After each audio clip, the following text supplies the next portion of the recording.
Hi guys, Mahesh friends. ఆంధ్రప్రదేశ్లో గ్రామం మరియు వాటాచరణ ఉద్యోగాలు అనేవి మరొక 10 రోజుల్లో ప్రారంభమైతే కానున్నాయి. వీటికి సంబంధించిన హాల్ టికెట్స్ అనేవి అఫీషియల్ వెబ్సైట్లో 2-3 రోజుల్లో వస్తాయి. ఓకే, సో ఈ విధంగా అప్డేట్ అయితే మనకు హాల్ టికెట్స్ సంబంధించి రావడం జరిగింది. ఇంకా పరీక్ష కేంద్రాలకు చూసినట్లయితే రాష్ట్ర వ్యాప్తంగా 13 జిల్లాల్లో కూడా ఈ యొక్క సెప్టెంబర్ 1వ తారీఖున జరగబోయే ఎగ్జామ్ కోసం 4478 పరీక్ష కేంద్రాలను అయితే ఏర్పాటు చేశారు. 13 జిల్లాలకు సంబంధించి మండల వరకు కూడా మనకు ఎగ్జామ్స్ అనేవి కండక్ట్ అనేవి అవుతాయి.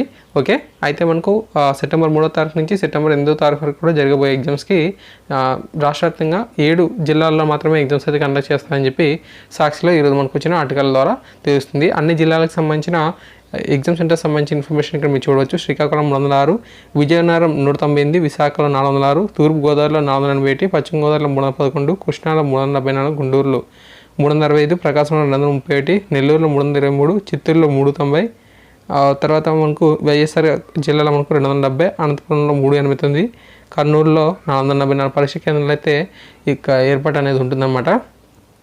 సెప్టెంబర్ 1వ తారీఖున మనం చూస్తే 15,50,200 అభ్యర్థులు ఈ ఎగ్జామ్ అయితే రాయబోతున్నారు. ఓకే, సెప్టెంబర్ 3 నుంచి సెప్టెంబర్ 8వ తారీఖు వరకు కూడా మనకు 7 జిల్లాలు కలిపి 536 పరీక్ష కేంద్రాలు మాత్రమే ఏర్పాటు అనేది చేస్తున్నట్టుగా ఇన్ఫర్మేషన్ అయితే ఉందన్నమాట.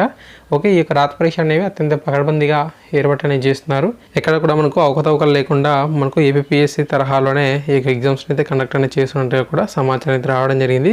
సో క్వశ్చన్ పేపర్ రూపకల్పనలో కూడా ఏపీఎస్సీ వారు మనకు సహకరిస్తున్న విషయం తెలిసిందే. అండ్ తర్వాత ఏంటంటే ఈ యొక్క ఫాస్ట్ బీట్ ఆఫీసర్ సంబంధించిన ప్రధాన పరీక్ష, సచివాలయం సంబంధించిన వీఆర్ఓ సర్వేయర్ నియామకానికి సంబంధించిన రాత పరీక్ష అనేది ఒకే రోజు జరుగుతున్నందున కొంతమంది మనకు అభ్యర్థులు అయితే ఆందోళన వ్యక్తం చేస్తున్నారు.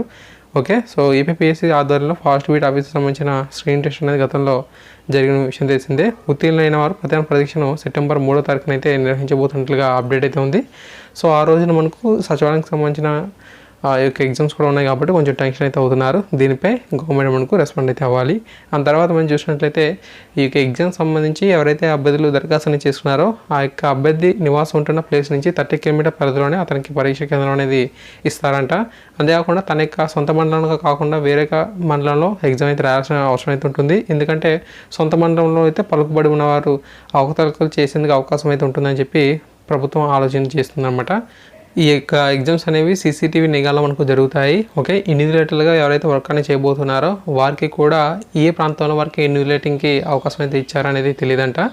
సో ఎగ్జామ్కి 24 గంటల ముందు ఆ యొక్క విషయాన్ని తెలుస్తారు. ఓకే, అంతేకాకుండా ఈ యొక్క ఇన్విజిలేటర్కి వర్క్ అనేది చేయబోతున్నారు కూడా గవర్నమెంట్ ఎంప్లాయీస్ ఉంటారని చెప్పి తెలుపుతున్నారు. ఓకే, అందువల్ల మనకు ఎక్కడ కూడా మిస్టేక్ జరిగినా వారి యొక్క ఉద్యోగానికి ప్రమాదం అయితే ఏర్పడుతుంది కాబట్టి వారు ఖచ్చితంగా ఏకాగ్రత చేసే అవకాశం అయితే ఉంటుంది. ఎవరైతే మనకు బ్లైండ్ పీపుల్ కానీ ఫిజికల్ హ్యాండిక్యాప్డ్ పీపుల్ ఉంటారో వీరికి అదనంగా 50 నిమిషాలు అనేది ఇస్తారంట సమయం అనేది మిగతా అభ్యర్థులతో పోల్చుకుంటే. అంతేకాకుండా సహాయకురాలు కూడా అవసరమైతే వారికి కేటాయించడం అయితే జరుగుతుందని చెప్పి తెలుపుతున్నారు. ఓకే, ఈ విధంగా మనకు పూర్తి సమాచారం అయితే ఉంది. ఖచ్చితంగా ఈ యొక్క ఇన్ఫర్మేషన్ దృష్టిలో ఉంచుకొని బాగా ఎగ్జామ్కి ప్రిపరేషన్ అయితే అవ్వండి.